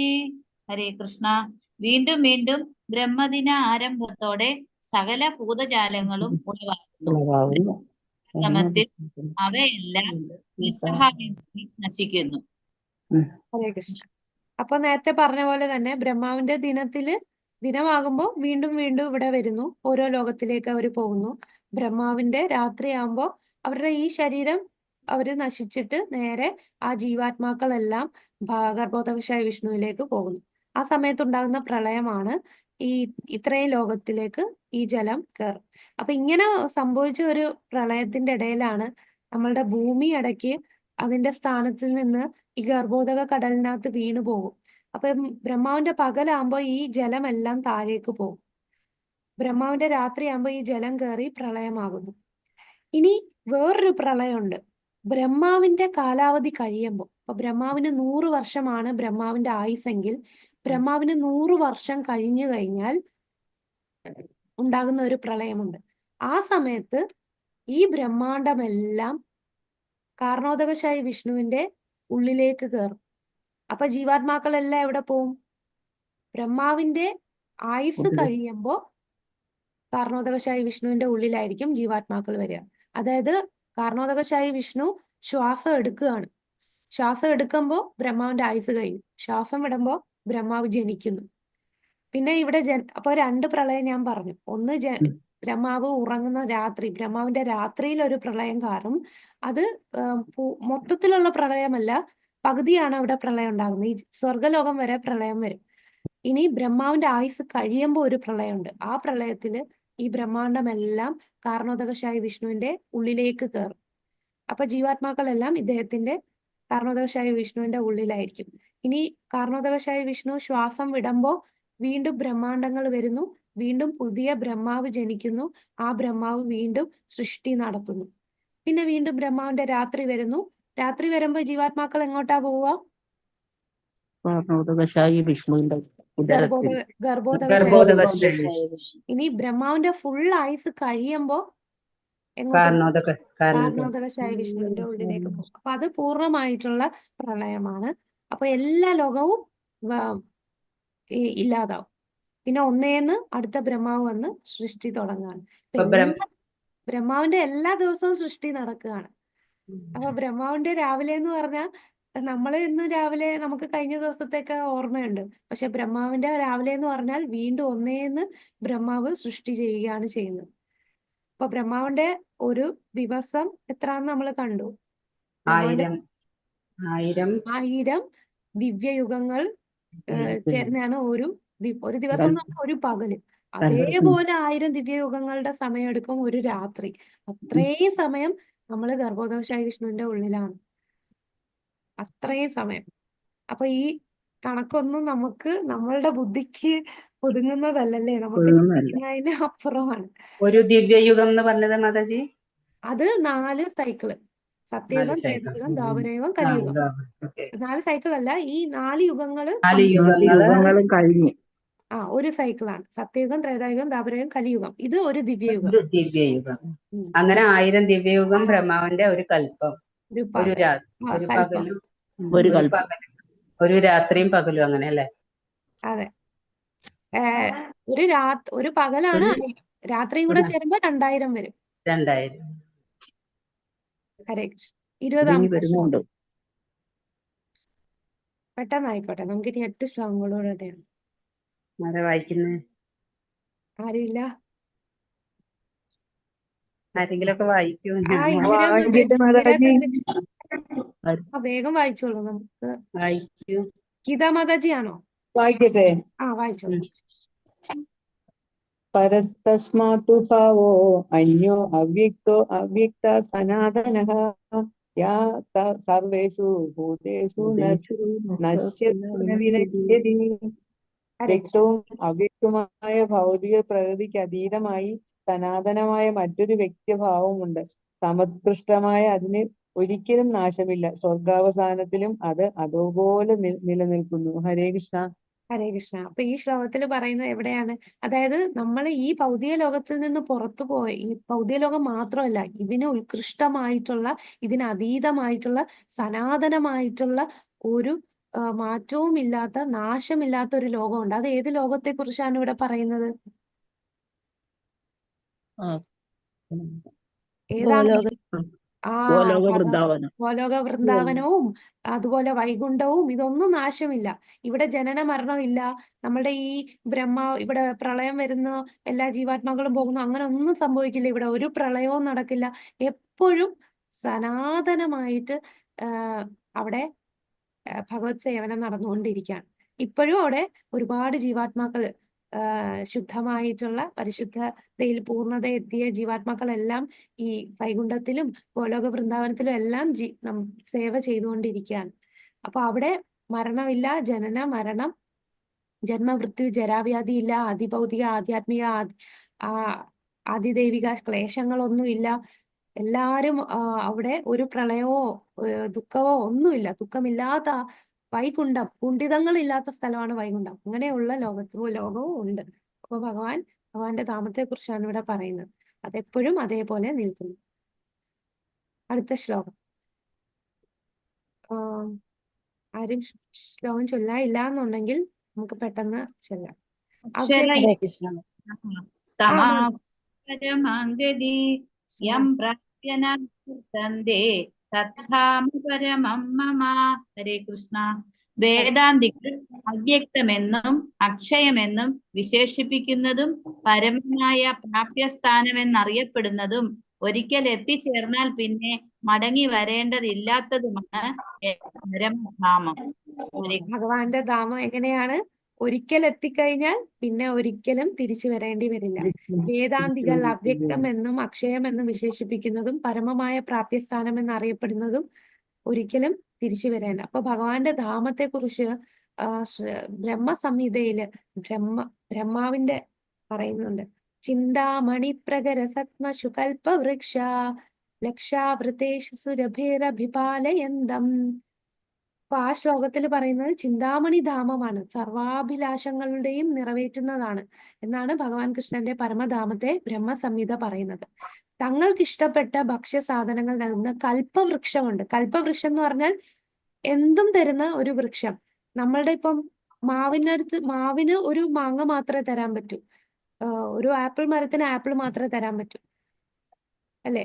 പക്ഷെ ഈ ഒരു വൃക്ഷത്തിൽ എന്തും തരാൻ സാധിക്കും. അതാണ് കൽപ്പവൃക്ഷം. ആ കൽപ്പവൃക്ഷങ്ങൾ ഉള്ള സ്ഥലമാണ് അത്. ചിന്താമണി ധാമം, എല്ലാ അഭിലാഷങ്ങളും നിറവേറ്റുന്ന ധാമമാണ്. അവിടെ സുരഭി പശുവുണ്ട്, ഒരിക്കലും കറവ പറ്റാത്ത പശുക്കൾ, സുരഭി പശു. ഈ ധാമത്തില് അനേകായിരം ലക്ഷ്മി സഹസ്ര സംഭ്രമ സേവ്യമാനം, അനേകായിരം ലക്ഷ്മികൾ ഭഗവാനെ സേവിക്കുകയാണ്, ലക്ഷ്മി ദേവികൾ. അങ്ങനെയുള്ള ധാമമാണ്. ഓടക്കുഴൽ ഊതിക്കൊണ്ടിരിക്കുന്ന ഭഗവാന്റെ ഈ അതീന്ദ്രിയ ആകാരത്തെക്കാൾ ആകർഷകങ്ങളായി ലോകാലോകങ്ങളിൽ യാതൊന്നും തന്നെയില്ല. കൃഷ്ണനും കൃഷ്ണന്റെ പരമധാമത്തിനും ഒരേ ഗുണമാകയാൽ ഭിന്നഭാവമില്ല. അപ്പൊ ഈ ഭൗതിക ലോകത്ത് ഭഗവാൻ അവിടുത്തെ ഒരു ഭാഗം ഇവിടെ തന്നിട്ടുണ്ട്. എവിടാന്നറിയാമോ? വൃന്ദാവനം, ഉത്തർപ്രദേശിലെ വൃന്ദാവനം. ആ വൃന്ദാവനം, ഗോലോക വൃന്ദാവനത്തിന്റെ ഉള്ള ലീലകൾ ഇവിടെ ഭൂമിയിൽ വന്ന് ഭഗവാൻ വൃന്ദാവന ധാമത്തില് വന്ന് ലീലകളാടി. അപ്പൊ ആ വൃന്ദാവന ധാമം ഗോലോക വൃന്ദാവനത്തിന് സമമാണ്. അതുകൊണ്ടാണ് ഭക്തന്മാർ അവിടെ പോവുകയും അവിടെ ഇരുന്ന് ഭജിക്കുന്നതും. അവിടെ ഉയർന്ന ഭക്തന്മാർക്ക് ഭഗവാന്റെ ലീലകൾ അവരുടെ കണ്ണുകൾ കൊണ്ട് കാണാൻ സാധിക്കും. നമ്മളൊന്നും പോയാൽ കാണത്തില്ല. നമ്മൾ കാണുമ്പോൾ അവിടെ അഴുക്ക്, ഇവിടെ അഴുക്ക്, അവിടെ വൃത്തിയില്ല, ഇവിടെ ചെളിയാണ്, അങ്ങനെയൊക്കെ കാണും. ഒരു ഗ്രാമപ്രദേശം, അങ്ങനെ വെറും ഒരു സാധാ സ്ഥലം എന്നേ കാണും. പക്ഷെ ഉയർന്ന ഭക്തന്മാർക്ക്, പ്രേമാഞ്ജനം പരിപൂർണതയിൽ എത്തിയ ഭക്തന്മാർക്ക് അവരുടെ ആ കണ്ണുകൾ കൊണ്ട് ഭഗവാനെ ദർശിക്കാം. ഭഗവാന്റെ ലീലകൾ, സദാസമയം ലീലകൾ നടക്കുന്ന സ്ഥലമാണ്. അങ്ങ് ഡൽഹിക്ക് 90 നാഴിക തെക്ക് കിഴക്കായി ആധ്യാത്മിക അന്തരീക്ഷത്തിലുള്ള ഗോലോക വൃന്ദാവനത്തിന്റെ ഒരു ഭൗതിക പ്രതിരൂപമുണ്ട്. മധുര ജില്ലയിൽ 84 ചതുരശ്ര നാഴികയോളം വിസ്തൃതത്തിലുള്ള വൃന്ദാവനം എന്ന ആ പ്രദേശമായിരുന്നു. കൃഷ്ണൻ ഭൂമിയിൽ അവതരിച്ച കാലത്ത് കളിച്ചു നടന്നത് അവിടെയാണ്.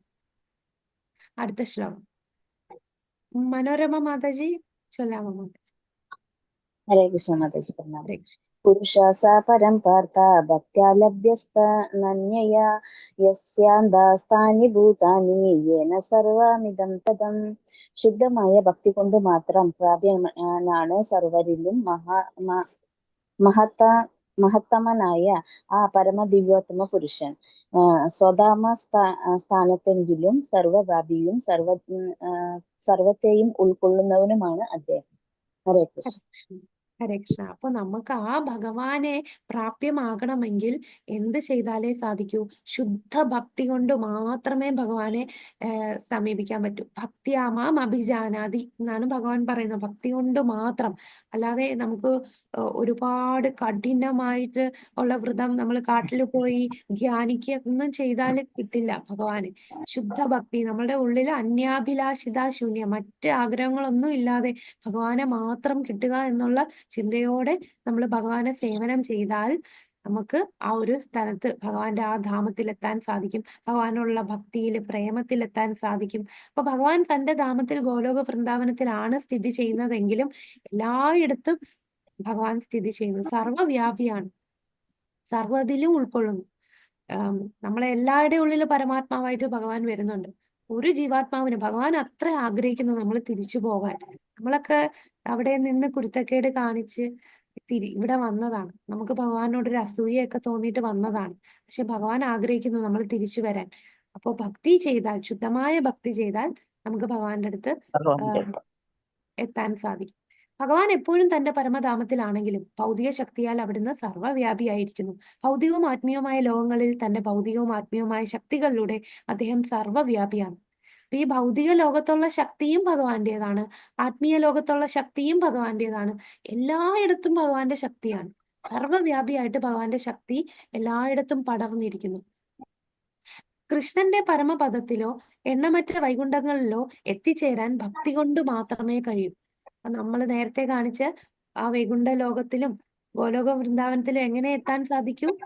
ഭക്തി കൊണ്ട് മാത്രമേ കഴിയൂ. ഭഗവാൻ സദാ ഗോലോക വൃന്ദാവനം എന്ന ഉത്കൃഷ്ടധാമത്തിലാണെങ്കിലും സർവ്വവ്യാപിയാകിയാൽ എല്ലാം ഭംഗിയായി നടക്കുന്നു. അതായത് നമുക്കൊരു എക്സാമ്പിൾ പറയുകയാണെങ്കിൽ നമ്മുടെ ഗവൺമെന്റ് എന്ന് പറയുമ്പോൾ എല്ലായിടത്തും ആ ഗവൺമെന്റിന്റെ കൈ കാണുമല്ലേ. ഗവൺമെന്റിലെ ഒരു വ്യക്തി നേരിട്ട് വരണമെന്നില്ല, ഗവൺമെന്റിന്റെ തലപ്പത്തിരിക്കുന്ന വ്യക്തി നേരിട്ട് വരണമെന്നില്ല. എല്ലായിടത്തും ഗവൺമെന്റ് ആ ഒരു ശക്തി എല്ലായിടത്തും കാണാം. ഇപ്പൊ റോഡിലൂടെ നമ്മൾ പോകുമ്പോഴും അത് ഗവൺമെന്റ് അതിനെ നിയന്ത്രിക്കുന്നു. എല്ലായിടത്തും ആ നിയന്ത്രണം എല്ലായിടത്തും കാണും. അതുപോലെ ഭഗവാൻ തന്റെ ധാമത്തിൽ ഇരുന്നാലും എല്ലാം ഭഗവാന്റെ നിയന്ത്രണത്തിലാണ്. കാരണം ഇതെല്ലാം കാണുന്നതും ഭഗവാന്റെ ശക്തി കൊണ്ടാണ്. 23-ാമത്തെ ശ്ലോകം. ഹരേ കൃഷ്ണ. ഹരേ കൃഷ്ണ. എത്ര കാലേ ത്വനാവൃത്തി ആവൃത്തിം ചൈവ യോഗിനഃ പ്രയാതായാന്തി തം കാലം വക്ഷ്യാമി ഭരതർഷഭ. ഹരേ കൃഷ്ണ. വിവർത്തനം വായിക്കാം. ഹേ ഭരതശ്രേഷ്ഠ, ഏതേതു കാലങ്ങളിൽ ദേഹത്യാഗം ചെയ്യുന്ന യോഗിക്ക് പുനർജന്മം വേണ്ടിവരില്ല എന്നും ഏതേതു കാലങ്ങളിലായാൽ വീണ്ടും ജനിക്കണമെന്നുമുള്ളത് ഇനി നിന്നോട് പറഞ്ഞു തരാം. ഹരേ കൃഷ്ണ. അപ്പോ ഏത് സമയത്ത് നമ്മൾ മരിക്കുമ്പോഴാണ് ഭഗവാന്റെ അടുത്ത് എത്തുന്നത് എന്നുള്ളതാണ്. അപ്പോ പലര് യോഗികളുണ്ട്, ജ്ഞാനികളുണ്ട്. അവര് മരിക്കുമ്പോഴും ഒരു ഭക്തൻ മരിക്കുമ്പോഴും ഉള്ള വ്യത്യാസം, ഒരു കർമ്മി മരിക്കുമ്പോഴും ഉള്ള വ്യത്യാസമാണ് ഇനി ഭഗവാൻ പറയാൻ പോകുന്നത്. ഏത് കാലത്തിൽ ദേഹത്യാഗം ചെയ്യുന്ന യോഗിക്ക് പുനർജന്മം വേണ്ടി വരില്ല, ഏത് സമയത്ത് നമ്മൾ മരിക്കുമ്പോഴാണ് ഭഗവാന്റെ അടുത്ത് പോവുക എന്നുള്ളതാണ്. ഇനി പറയും ഈ ശ്ലോകം. അഗ്നിർജ്യോതിരഃ ശുക്ല ഷണ്മാസാബുത്തരായണം തത്ര പ്രായാതാ ഗച്ഛന്തി ബ്രഹ്മവിദോ ജന. അഗ്നിയുടെയോ ജ്യോതിസിന്റെയോ സാന്നിധ്യത്തിലോ പകലുള്ള ശുഭമുഹൂർത്തത്തിലോ ശുക്ലപക്ഷത്തിലോ ഉത്തരായണ കാലത്തോ ഇഹലോകം വിടുന്ന ബ്രഹ്മജ്ഞാനി ഭഗവാനെ പ്രാപിക്കും. അപ്പൊ ഇവിടെ ബ്രഹ്മജ്ഞാനിയെ കുറിച്ച് പറഞ്ഞു. അപ്പൊ ഈ ജ്ഞാനികളുടെ ലക്ഷ്യം, ഈ ജ്ഞാനികൾ അല്ലെങ്കിൽ യോഗികളുടെ ലക്ഷ്യം എന്ന് പറഞ്ഞാൽ അവർക്ക് ഭഗവാന്റെ ധാമത്തിൽ എത്തുക എന്ന് പറയുമ്പോൾ അവരെവിടെ ആയിരിക്കും എത്തുക? നമ്മൾ കഴിഞ്ഞ ക്ലാസ്സിൽ പറഞ്ഞു, യോഗികളും ജ്ഞാനികളും ഒക്കെ എവിടം വരെ എത്തുകയുള്ളൂ? ബ്രഹ്മജ്യോതി ബ്രഹ്മജ്യോതി വരെ എത്തുകയുള്ളൂ. അപ്പൊ ഈ പറയുന്ന അഗ്നിയുടെ ജ്യോതിഷത്തിന്റെ സാന്നിധ്യത്തിൽ അല്ലെങ്കിൽ നല്ല ശുഭമുഹൂർത്തത്തില് ശുക്ലപക്ഷത്തില് ഉത്തരായണ സമയത്തൊക്കെ അവര് ദേഹം വെടിയുവാണെങ്കിൽ അവര് ബ്രഹ്മജ്യോതിയിൽ വന്നെത്തും. അപ്പൊ യോഗികളും ജ്ഞാനികളും ഈ സമയത്ത് ശരീരം വെടിഞ്ഞാൽ അവര് ബ്രഹ്മജ്യോതിയിൽ എത്തുമെന്ന് പറയുന്നു. ഇനി അടുത്തത് ധൂമോരാത്രി തഥാ കൃഷ്ണ ഷണ്മാസാ ദക്ഷിണായനം തത്ര ചന്ദ്രാമ സംജ്യോതിർ യോഗി പ്രാപ്യാനി വർത്തതേ. ധൂമ സാന്നിധ്യം, രാത്രി, കൃഷ്ണപക്ഷം, ദക്ഷിണായനം എന്നീ സമയങ്ങളിൽ മരിക്കുന്ന യോഗി ചന്ദ്രലോകം പോകുന്നു. അയാൾ വീണ്ടും ഭൂമിയിൽ ജനിക്കുന്നു.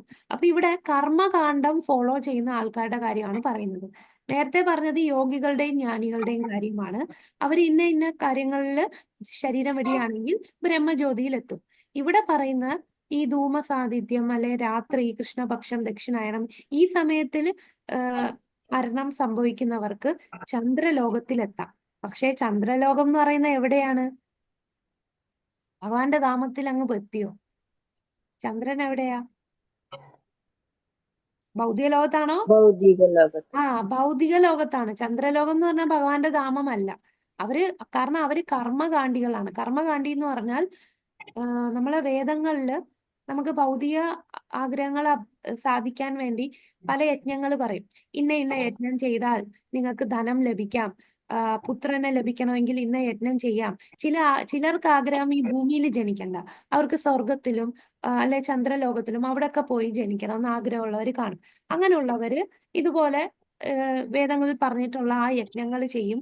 കൂടാതെ അവര് ശരീരം വെടിയുന്നത് ഈ രാത്രി, കൃഷ്ണപക്ഷം, ദക്ഷിണായനം ഈ സമയത്ത് ശരീരം വെടിയും. അങ്ങനെയുള്ളവർക്ക് എവിടെ പോവാം? അവർക്ക് ചന്ദ്രലോകത്തിൽ പോകാം. പക്ഷെ ചന്ദ്രലോകത്തിൽ അങ്ങ് എന്നേക്കുമായിട്ട് ജീവിക്കാൻ പറ്റുമോ? കാലാവധി, ആ പുണ്യം, ആ ചന്ദ്രലോകത്തിൽ എത്താൻ വേണ്ടി ചെയ്ത പുണ്യത്തിന്റെ കാലാവധി കഴിഞ്ഞാൽ അയാൾ വീണ്ടും ഭൂമിയിൽ ജനിക്കേണ്ടി വരും. എന്തിനാണ് ഇവര് ചന്ദ്രലോകത്തിൽ പോകാൻ ആഗ്രഹിക്കുന്നതെന്നറിയോ? അവിടെ കുറച്ചുകൂടെ സുഖസൗകര്യം കൂടുതലാണ്. അവിടെ സോമരസം പാനം ചെയ്യാനായിട്ട് അവർക്ക് സാധിക്കും. മറ്റ് ഇന്ദ്രിയ സുഖങ്ങളിൽ ഏർപ്പെടാൻ വേണ്ടിയാണ് അവിടെ പോകുന്നത്. പക്ഷെ അതൊന്നും ശാശ്വതമല്ല. അവർ വീണ്ടും ഭൂമിയിലേക്ക് ജനിക്കേണ്ടി വരും.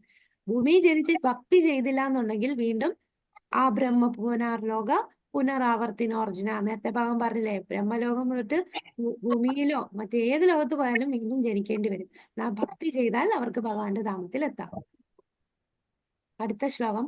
ശുക്ലകൃഷ്ണേ ഗതി ഹന്യേ ജഗതാ ശാശ്വതേ മതേ ഏകയായാത്യനാവൃത്തി അന്യയാ വർത്തതേ പുനഃ. ഭൂമിയിൽ നിന്ന് പോകാൻ 2 മാർഗങ്ങളാണുള്ളതെന്ന് വേദങ്ങൾ ഘോഷിക്കുന്നു. ഒന്ന് പ്രകാശത്തിലും മറ്റൊന്ന് അന്ധകാരത്തിലും. വെളിച്ചത്തിലൂടെ പോയവർ തിരിച്ചു വരാറില്ല, ഇരുട്ടിലൂടെ പോയവർ മടങ്ങി വന്നേ കഴിയും. അപ്പോ ഇരുട്ടിലൂടെ പോകുന്നവർ വീണ്ടും പുനർജന്മം എടുക്കേണ്ടി വരും. വെളിച്ചത്തിലൂടെ പോകുന്നവർ മടങ്ങി വരില്ല എന്ന് പറയുന്നു.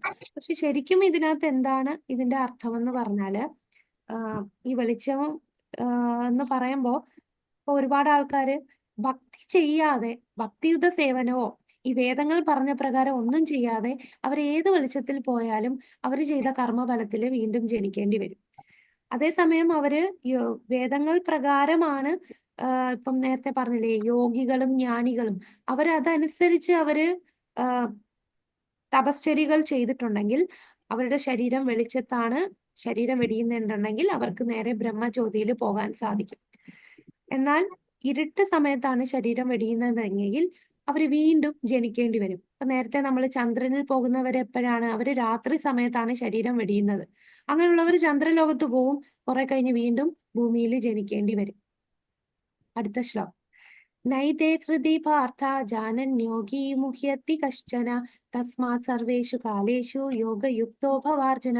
ഈ രണ്ട് വഴികളെയും കുറിച്ച് അറിഞ്ഞിട്ടും ഭക്തൻ സംഭ്രമിക്കുന്നില്ല. അതിനാൽ അർജുന, എല്ലായ്പ്പോഴും ഭക്തിയിൽ ഉറയ്ക്കൂ. പക്ഷെ ഒരു ഭക്തൻ രാവിലെയാണോ രാത്രിയാണോ എപ്പോ പോകുന്നു എങ്ങനെ മരിക്കുന്നു അതൊന്നും ഭക്തന് പ്രശ്നമല്ല. ഹരേ കൃഷ്ണ മഹാമന്ത്രം ജപിക്കുന്ന ഒരു വ്യക്തിയാണെങ്കിൽ അവൻ ഏത് ശരീരം ഏത് സമയത്ത് വിരിഞ്ഞാലും, രാത്രിയാണേലും പകലാണെങ്കിലും അശുഭ സമയമാണെങ്കിലും ശുഭസമയമാണെങ്കിലും ഒന്നും പ്രശ്നമില്ല. അവൻ തീർച്ചയായിട്ടും അവന് വീണ്ടും ഭക്തി ചെയ്യാൻ അവൻ പൂർണ്ണതയിൽ എത്തിയിട്ടുണ്ടെങ്കിൽ ഭഗവാന്റെ ധാമത്തിലെത്തും. ഇനി അഥവാ പൂർണ്ണതയിൽ 100% നമ്മൾ ഭക്തി ചെയ്തില്ലെങ്കിൽ തീർച്ചയായിട്ടും ഭക്തി ചെയ്യാൻ സാഹചര്യമുള്ള ഒരു ജന്മമായിരിക്കും അവന് ലഭിക്കുക. അപ്പൊ ഒരു ഭക്തന് എപ്പോ മരിക്കുന്നു എന്നുള്ളത് ഒരു പ്രശ്നമേ അല്ല, എപ്പോഴാണെങ്കിലും. കാരണം അവര് ഒരു ശുദ്ധ ഭക്തൻ എന്ന് പറഞ്ഞാൽ എപ്പോഴും നിഷ്കാമമായിട്ട് ഭഗവാനെ തന്നെ അനന്യമായിട്ടുള്ള ഭക്തി ചെയ്തുകൊണ്ടിരിക്കുകയാണ്. ആ ഭക്തൻ ആഗ്രഹിക്കുന്നില്ല എനിക്കിപ്പം മരിക്കണം, എപ്പോ വേണേലും ഭഗവാൻ എപ്പോഴാണോ ഞാൻ മരിക്കാൻ ആഗ്രഹിക്കുന്നത് അപ്പൊ ഞാൻ മരിച്ചോട്ടെ. ഭഗവാൻ അവര് ഭഗവാന് വിട്ടുകൊടുത്തിരിക്കുകയാണ്. പക്ഷെ ഒരു യോഗികളും ജ്ഞാനികളും അവര് ട്രെയിൻ ചെയ്ത് ഇന്ന സമയത്ത് ഇതൊക്കെ നോക്കി അവർക്ക് സ്വയമായിട്ട് അവരുടെ ആത്മാവിനെ ഈ നമ്മുടെ ഈ സ്കള്ളിന്റെ ഇടയിൽ കൊണ്ടുവന്ന് ആത്മാവിനെ വെളി കൊണ്ടുപോകാനുള്ള സിദ്ധികളൊക്കെ അവർക്കുണ്ട്. അവരത് സമയം നോക്കി ശരീരം വെടിയും. പക്ഷെ ഒരു ഭക്തന് എപ്പോ വേണമെങ്കിലും ശരീരം വെടിഞ്ഞോട്ടെ, തീർച്ചയായിട്ടും അവൻ പൂർണ്ണതയിലെത്തിയ ഭക്തനാണെങ്കിൽ കൃഷ്ണലോകം പ്രാപിക്കും. അതാണ് ഭഗവാൻ പറയുന്നത്. ഈ രണ്ട് വരികളെ കുറിച്ച് അറിഞ്ഞിട്ടും ഭക്തൻ ഇതൊന്നും ഒരു പ്രശ്നമല്ല, രാവിലെ ആണോ രാത്രിയാണോ ഇതൊന്നും ഒരു ഭക്തനെ ബാധിക്കുന്നില്ല. അപ്പൊ ഭക്തൻ എപ്പോ മരിച്ചാലും, കാരണം അവൻ ഭഗവാനെ സ്മരിച്ചുകൊണ്ടാണ് 24 മണിക്കൂറും നിൽക്കുന്നത്. അപ്പൊ മരിക്കുമ്പോഴും ഭഗവാനെ സ്മരിക്കുകയാണെങ്കിൽ, നമ്മൾ കഴിഞ്ഞ അധ്യായത്തിൽ പറഞ്ഞില്ലേ, അന്ധകാലേ ച മാമേവ സ്മരൻ മുക്ത കലേവരം. ഭഗവാനെ അവസാന നിമിഷം ഭഗവാനെ സ്മരിച്ചാണ് ശരീരം വെടിയുന്നെങ്കിൽ തീർച്ചയായിട്ടും ഭഗവാന്റെ അടുത്ത് പോകും. ഭൗതിക ലോകം വിട്ടുപോകുന്ന ആത്മാവിന്റെ ഈ വ്യത്യസ്ത മാർഗങ്ങളെ ഓർത്ത് സംഭ്രമിക്കേണ്ടതില്ലെന്ന് ഭഗവാൻ അർജുനനോട് ഉപദേശിക്കുകയാണ്. യാദൃശികമായിട്ടാണോ മുൻ നിശ്ചയിച്ച പ്രകാരമാണോ ഇവിടം വിട്ടു പോകേണ്ടതെന്ന് ചിന്തിച്ച് ഒരു ഭക്തൻ വ്യാകുലപ്പെടേണ്ടതില്ല. അയാൾ കൃഷ്ണാബോധത്തിൽ ഉറച്ചു നിൽക്കുകയും ഹരേ കൃഷ്ണ നാമോച്ചാരണം തുടരുകയും മാത്രം ചെയ്താൽ മതി. അല്ലാതെ ഞാൻ എപ്പോ മരിക്കും, എന്റെ ശരീരം ഇന്ന സമയത്ത് മരിക്കുമോ, അതൊന്നും ചിന്തിക്കേണ്ട ആവശ്യമില്ല. സദാസമയം ഭഗവാന്റെ നാമം ജപിക്കുക, കൃഷ്ണാബോധത്തിൽ മുഴുകിയിരിക്കുക. തീർച്ചയായിട്ടും അവന് ഭഗവാന്റെ അടുത്ത് എത്താൻ സാധിക്കും. അവസാനത്തെ ചൊല്ലട്ടെ. ചൊല്ലിക്കോ. വേദേഷു യജ്ഞേഷു തപസ്സു ചൈവ ദാനേഷു യത് പുണ്യഫലം പ്രതിഷ്ഠം അത്യേതി തത്സർവമിദം വിദിത്വാ യോഗീ പരം സ്ഥാനമുപൈതി ചാദ്യം. വിവർത്തനം. ഭക്തിമാർഗം സ്വീകരിച്ചതുകൊണ്ട് വേദപഠനം, യജ്ഞാചരണം, ദാനം, കാമ്യകർമ്മങ്ങൾ എന്നിവയാൽ നേടാവുന്ന പുണ്യങ്ങളൊന്നും മനുഷ്യന് നഷ്ടപ്പെടുന്നില്ല. ഭഗവത് സേവനം കൊണ്ടുതന്നെ മേൽപ്പറഞ്ഞ പുണ്യഫലങ്ങളെല്ലാം ഭക്തന് ലഭിക്കുന്നു. കൂടാതെ അവസാനം അയാൾ സനാതനമായ പരമധാമത്തിൽ എത്തുകയും ചെയ്യും. ഹരേ കൃഷ്ണ. ഹരേ കൃഷ്ണ. അപ്പൊ ഭക്തന് കിട്ടുന്ന അഡ്വാൻറ്റേജ് കണ്ടു. നമ്മൾ ഭക്തിയുത സേവനം ചെയ്യുമ്പോൾ മറ്റ് യോഗികളും ജ്ഞാനികൾക്കും കിട്ടുന്നതെല്ലാം ഭക്തന് ഓട്ടോമാറ്റിക് ആയിട്ട് വരികയാണ്. ദാനം ചെയ്യുന്നതിന്റെ പുണ്യകർമ്മം, കാമ്യകർമ്മങ്ങൾ ചെയ്യുമ്പോഴുള്ള പുണ്യങ്ങൾ, ഇതെല്ലാം ഭക്തന് വരികയാണ്. ആ പുണ്യങ്ങളൊന്നും നഷ്ടപ്പെടുന്നില്ല. ഭക്തിയുത സേവനം ചെയ്യുമ്പോൾ ഈ പറഞ്ഞതെല്ലാം ഓട്ടോമാറ്റിക് ആയിട്ട് വരികയാണ്, ആ ഭക്തന് ലഭിക്കുകയാണ്. കൂടാതെ അവർക്ക് എന്തും കൂടെ കിട്ടുന്നു, അവസാനം സനാതനമായിട്ടുള്ള ഭഗവാന്റെ ധാമത്തിൽ എത്താനും സാധിക്കുന്നു. അതുകൊണ്ട് മറ്റുള്ള കർമ്മകാണ്ഡികളും ജ്ഞാനികളും യോഗികളും ഒക്കെ ചെയ്യുന്ന കണ്ടിട്ട് അയ്യോ ഇവരൊക്കെ എന്തുമാത്രം തപശ്ചര്യകളാണ് ചെയ്യുന്നത്, ഞാനൊന്നും ചെയ്യണില്ലല്ലോ. നമ്മളാണ് ഏറ്റവും ഉയർന്ന തപശ്ചര്യ ചെയ്യുന്നത്. കാണുമ്പോൾ അത് നിസ്സാരമായി തോന്നുമെങ്കിലും ചൈതന്യ മഹാപ്രഭുവിന്റെ കാരുണ്യം കൊണ്ട് വളരെ എളുപ്പത്തിൽ നമുക്ക് ഭക്തി ചെയ്യാനുള്ള അവസരം തന്നു. നാമം ജപിച്ചാൽ മതി. ഇത്രയും നിസ്സാരമായിട്ടുള്ളതായിട്ട് പോലും ആൾക്കാർക്ക് മടിയാണല്ലേ നാമം ജപിക്കാൻ. അവർക്ക് അത്ര വിശ്വാസമില്ല ഇതൊക്കെ ചെയ്താൽ മതിയോ. പക്ഷെ അത് ഭഗവാൻ തന്നെ നമുക്ക് പറഞ്ഞു തരുന്നു, ഗുരുവിലൂടെ നമുക്ക് പറഞ്ഞു തരുന്നു. അപ്പൊ എല്ലാവരും നാമം ജപിക്കുക, തീർച്ചയായിട്ടും നമുക്ക് ഭക്തിയിൽ ഉയരാൻ സാധിക്കും. ഒരു ആധ്യാത്മിക ഗുരുവിന്റെ ശിക്ഷണത്തിൽ കീഴിൽ വേദപഠനം നടത്തുന്നവർ കഠിനവ്രതങ്ങൾ അനുഷ്ഠിക്കുകയും തപോനിഷ്ഠ അനുസരിക്കുകയും വേണം. ബ്രഹ്മചാരികൾ ഗുരുഗ്രഹത്തിൽ ആശ്രിതരെ പോലെ കഴിയണം. 5 മുതൽ 20 വയസ്സുവരെ ഗുരുകുലവാസവും പഠനവും തുടർന്ന് അനുഷ്ഠിച്ച ശിഷ്യൻ സ്വഭാവ പരിപക്വത നേടിയിരിക്കും. ഭഗവത് സേവനത്തിൽ മുഴുകിക്കൊണ്ട് ഒറ്റയടിക്ക് ഈ 4 ആശ്രമ വ്യവസ്ഥകളിലെ കർക്കശ വ്രതങ്ങളെയും പിന്നിട്ട് കളയണമെന്നത്രേ കൃഷ്ണാവബോധത്തിന്റെ മനോഹാരിത. അപ്പൊ നമ്മൾ ഈ 4 ആശ്രമങ്ങളും പിന്നിടുകയാണ് ഭക്തിയുത സേവനം ചെയ്യുമ്പോൾ. 7 മുതൽ 12 വരെയുള്ള അധ്യായങ്ങളിലാണ് ഭഗവത്ഗീതയുടെ അകക്കാമ്പ്. തപശ്ചര്യ, യജ്ഞം, ദാനം, ജ്ഞാനം എന്നിവ കൊണ്ട് നേടാവുന്ന ഫലങ്ങളെല്ലാം തന്നെ കൃഷ്ണാബോധം സ്വീകരിക്കുന്നത് കൊണ്ട് മാത്രം അനായാസേനെ നേടാവുന്നതാണ്. ഭഗവത്ഗീതയിൽ കുറച്ചതെങ്കിലും വിശ്വാസമുള്ളവർ ഒരു ഭക്തനിൽ നിന്ന് അത് കേട്ട് പഠിക്കണം. ഊഹാപോഹ നിപുണരിൽ നിന്നല്ല, ഒരു കൃഷ്ണ ഭക്തനിൽ നിന്ന്. നമ്മൾ ഒരുപാട് ഭഗവത്ഗീത ഇന്റർപ്രറ്റ് ചെയ്യുന്ന ഒരുപാട് ക്ലാസ്സസ് കാണും. നമ്മൾ തീർച്ചയായിട്ടും ഗുരുപരമ്പരയിലൂടെ വരുന്ന ഊഹാപോഹങ്ങൾ ഇല്ലാതെ ഭഗവത്ഗീത പഠിക്കണം. നമ്മൾ നെറ്റിലൊക്കെ നോക്കുമ്പോൾ പല പല കഥകളും പലരുടെ ഊഹാപോഹത്തിൽ പലതും പറയും. പക്ഷെ ആ പരമ്പരയിലൂടെ മാത്രമേ, കാരണം പരമ്പരയിലുള്ളവർ ഭക്തരാണ്, കൃഷ്ണഭക്തി അനന്യമായിട്ടുള്ള ഭക്തിയുത സേവനം ചെയ്യുന്നവരാണ്. അവരിലൂടെ നമ്മൾ കേൾക്കുമ്പോഴേ അവരിലുള്ള കാര്യങ്ങൾ നമുക്ക് കിട്ടും. അപ്പൊ ഈ തപശ്ചര്യ, ദാനം, ജ്ഞാനം ഇവയിലൂടെ കിട്ടുന്ന എല്ലാം നമുക്ക് ഭക്തിയുത സേവനം ചെയ്യുന്നതിലൂടെ കിട്ടുന്നു. ഹരേ കൃഷ്ണ കൃഷ്ണ കൃഷ്ണ ഹരേ ഹരേ, ഹരേ രാമ രാമ രാമ ഹരേ ഹരേ. ഹരേ ഹരേ. ഹരേ കൃഷ്ണ. ഹരേ കൃഷ്ണ മാതാജി. ഹരേ കൃഷ്ണ മാതാജി. പറഞ്ഞോളൂ മാതാജി. നാളെ ആരെങ്കിലും ഭഗവത്ഗീത ചൊല്ലാനായിട്ട് താല്പര്യമുണ്ടോ? നാളെ ഏകാദശിയാണ്. നാളെ ഏകാദശിയാണ്. അപ്പം ഭഗവത്ഗീത പാരായണം 2 മണി തൊട്ടേ ഉണ്ട്. അപ്പൊ ശ്ലോകം ചൊല്ലാൻ താല്പര്യമുള്ളവരുണ്ടെങ്കിൽ വിജയശ്രീ മാതാജിക്ക് പേര് കൊടുക്കാം. ഇപ്പൊ പറഞ്ഞോളെ, കുഴപ്പമില്ല. ഉണ്ടോ ആരെങ്കിലും? ഏകാദശി ഇതുവരെ എടുത്തിട്ടില്ലാത്തവര് നാളെ എടുക്കാൻ ശ്രമിക്കുക. നമ്മളെ ഭക്തിക്ക് ഒരുപാട് മാറ്റം വരും. നമ്മളെ നാമജപത്തിലും ഒക്കെ നമുക്ക് ഇപ്പൊ എനിക്ക് പറ്റുന്നില്ല എന്ന് പറയുന്നതൊക്കെ അതിനെല്ലാം സൊല്യൂഷൻ ഭഗവാൻ തരും. ഞാൻ 4 വട്ടം ജപിക്കുന്നത്. ഹരി ബോൾ. 4 വട്ടം 4 മാല മാതാജി ചെയ്യും. ജപിക്കുന്നുണ്ട്. മാലയും മേടിച്ചു. മാലയും മേടിച്ചു. ഹരേ കൃഷ്ണ. അപ്പൊ നമുക്ക് ലെവൽ 3 ഒക്കെ ആവുമ്പോഴേക്കും, ലെവൽ 3 ഭക്തിരസാമൃത സിന്ധു ആവുന്നതിന് മുമ്പ് നമ്മൾ 16-ലെത്താം. അപ്പൊ മാതാജി 4 വരെ എത്തി. പയ്യെ കൂട്ടി നമ്മൾ 16 മാലയിൽ. 1 മണിക്കൂർ എടുക്കും 4-ന്. അത്രയും ഇല്ല, സ്പീഡായി കഴിയുമ്പോ അരമണിക്കൂറിൽ 4. കുറച്ച് സ്പീഡിൽ ചൊല്ലിയാൽ മതി കേട്ടോ. ആ 16 മാല നമുക്ക് 1 മണിക്കൂർ കൊണ്ട് കുറച്ച് കൂടുതൽ ചൊല്ലാം. 1 മണിക്കൂർ 8 എണ്ണം ആവും. 8 എണ്ണം ആണ് സാധാ സ്റ്റാൻഡേർഡ് പറയുന്നത്. 1 മണിക്കൂറിൽ 8 മാല തീർക്കാം. അപ്പൊ 1 മണിക്കൂർ എന്തായാലും മാതാജി ഇതിനു വേണ്ടി ചൊല്ലുന്നുണ്ട്. കുറച്ച് സ്പീഡിൽ ചൊല്ലിയാൽ മതി. കളയുമല്ല, അതാണ് ഏറ്റവും നമ്മളെ ജീവിതത്തിൽ ചെയ്യുന്ന ഏറ്റവും ഉത്കൃഷ്ട കാര്യം ആ 1 മണിക്കൂറാണ്. അപ്പൊ ആ 1 മണിക്കൂർ കുറച്ചുകൂടെ സ്പീഡിൽ ചൊല്ലിയ 8 മാല വരെ മാതാജി. അപ്പൊ നാളെ ആരെങ്കിലും ഉണ്ടോ ഭഗവത്ഗീത പാരായണത്തിന്? ഹരേ കൃഷ്ണ. 2 മണി തൊട്ട് ചൊല്ലും. 2 തൊട്ടാണ്. നമുക്ക് ഏതെങ്കിലും ഒരു ചാപ്റ്ററിലെ കുറച്ച് ശ്ലോകങ്ങൾ തരും. അത് മാതാജി കൂടുതൽ ആൾക്കാരുണ്ടെങ്കിൽ വേറെ ഗ്രൂപ്പായിട്ട് എടുക്കാന്ന് പറഞ്ഞിരുന്നു. 2 ഗ്രൂപ്പായിട്ട് എടുക്കും. അപ്പൊ അതുകൊണ്ട് ചോദിച്ചതാ. ആരും ഇല്ലേ തോന്നുന്നു അല്ലെ? ഒരു സാവിത്രി മാതാജി മാത്രം എനിക്ക് പേര് തന്നിട്ടുണ്ട്. പക്ഷെ അവരുടെ നെറ്റ് കിട്ടുന്നില്ല എന്ന് പറഞ്ഞിട്ട് ക്ലാസ്സിൽ കയറാൻ പറ്റുന്നില്ല. അതെയോ? സാവിത്രി മാതാജി. താല്പര്യം കാര്യം ചെയ്തോളൂ. നമ്മുടെ വിജയശ്രീ മാതാജിക്ക് വാട്സപ്പിൽ ഒന്ന് മെസ്സേജ് ഇട്ടോളൂ.